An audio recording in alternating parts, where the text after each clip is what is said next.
Gandang araw guys. May bagong bili tayo na item ngayon. So ito yung firing system ni Happiness. So nabili ko to kay Ate Rosalie. So ngayon lang dumating eh. So tignan natin, di ba, kung ano yung laman niya. Yan, yung kinuha ko 12Q na firing system. So ito siya. Magaan siya pag walang battery. Yan. Kinuha ko to dahil mas gusto kong yung pag magsisindi ako o mag-ignite ako ng mga bombshell. Yan. Tsaka syempre para naka-Q siya, diba? Hassle doon sa paulit-ulit na pagsindi. Yan. So ngayon itetest natin siya. So hindi lang natin siya basta itetest, kasi yung kasama niya na e-match ganito lang. Yan, liit no? Yan, ganyan lang siya. Tingnan natin kung gaano kahaba.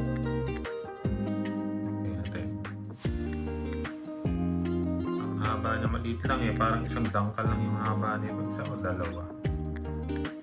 Ayan. Ganito lang siya kahaba guys. So ganito lang, ang liit. So kung iduduktong natin siya dito or ikakabit natin, diba, exit. So ang ginawa ko, gumawa ako ng wire. Okay, so ito yung wire. Wire extension. Tignan natin kung aandar. Kasi yung ginawa ko dito, medyo mataba yung wire niya eh. Pero yung loob naman ng wire niya, yung mismong copper niya, maiksi lang. So ito siya. Ay, maiksi, manipis lang. Yan, nilagyan ko siya ng alligator clip. Diba? Para hindi na ako nagbubuhol. So, parang ganito siya. So, tatanggalin ko lang yan. Yan. Tapos, yan lang. Yan. Lalayo ko lang ng konti. So, para hindi mag-short. Yan. So, ganyan yung magiging itsura niya.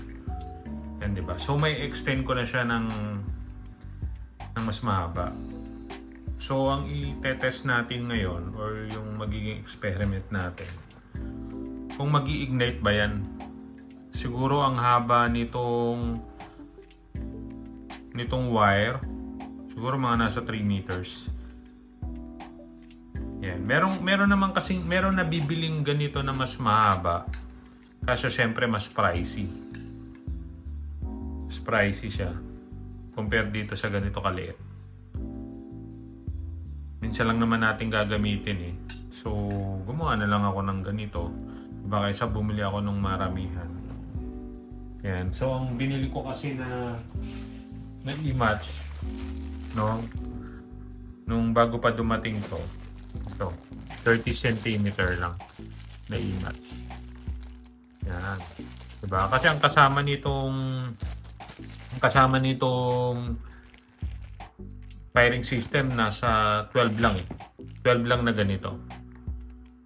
Yan. So test natin ngayon kung kaya niyang ignite tong e-match ng ganitong kahabang cable.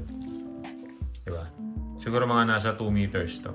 So test natin sa labas. Hindi tayo pwede mag-test dito, baka mamaya maging abo ako dito. Yan. So try natin.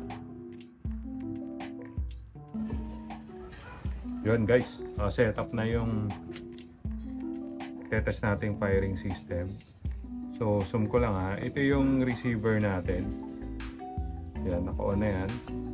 Tapos ayun yung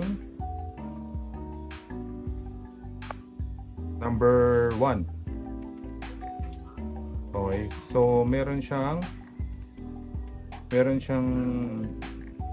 palaman na na 3-star ng Porsche.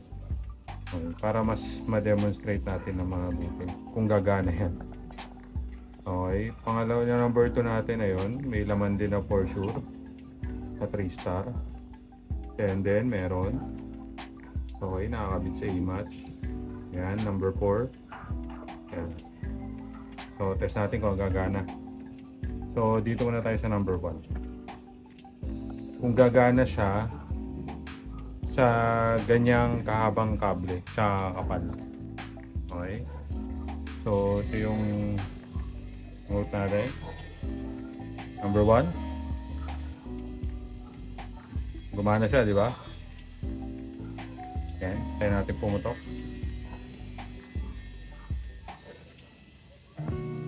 Okay. Hindi siya pumutok. Pero gumana yung e-match. Di ba? Nag-ignite siya. Ayan yan. Umusok. So wait natin. Putok yan. Hindi ko alam kung bakit ang tagal pumutok ngayon eh. Pero pag sisindihan mo ng debentsya, ang bilis pumutok eh. Okay. So, okay. Kung ayaw niyang pumutok, bahala sa buhay niya. Hindi pa tayo sa number 2. Ayan. Yan yung number 2 natin. Diba? So, click natin yung remote. Number 2. Mag-ignite ka. Nag-ignite siya. So okay, pwede siya sa ganitong habang cable tsaka kakapal, diba? So number 3, test fire.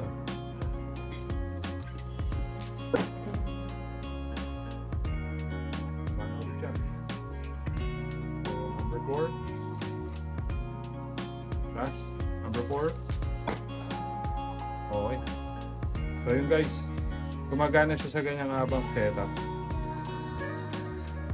So, para makatipid kayo, diba? Kaysa bumili kayo ng mas mahabang e-match. Yan, pwede yung ganyan. Yung ganyang setup. Pwede. So, itong cable pala na to, cable lang yan ng ng charger ng laptop. So, pinagduktong ko lang kasi marami akong charger ng laptop. So, imbis na itapon, pinagduktong ko na lang. Diba? So, anong use niyan? Bakit tayo kailangan mahabang cable? Unang-una, syempre, safety nung receiver natin. Pangalawa, para kung sakaling i-cover ninyo yung fireworks ninyo ng plastic pag naka-prep na, diba? Pwede nyong ilagay kung sa inyo gustong i-safety yung receiver. Diba? Kung maabot ninyo, diba, na hindi nyo na kailangan lumapit dun sa mga fireworks natin. So, yun. So, gumagana siya. Diba? Sana guys, naka-help sa inyo yung natin, yung experiment natin. Ayun. Mabibili nyo pala yung yung Happiness na 12Q kay Ate Rosalie. Tanong nyo na lang kung magkano din yung price. Kasi tingin ko nagbago na ngayon eh. Diba? Sige guys, yun lang. Salamat!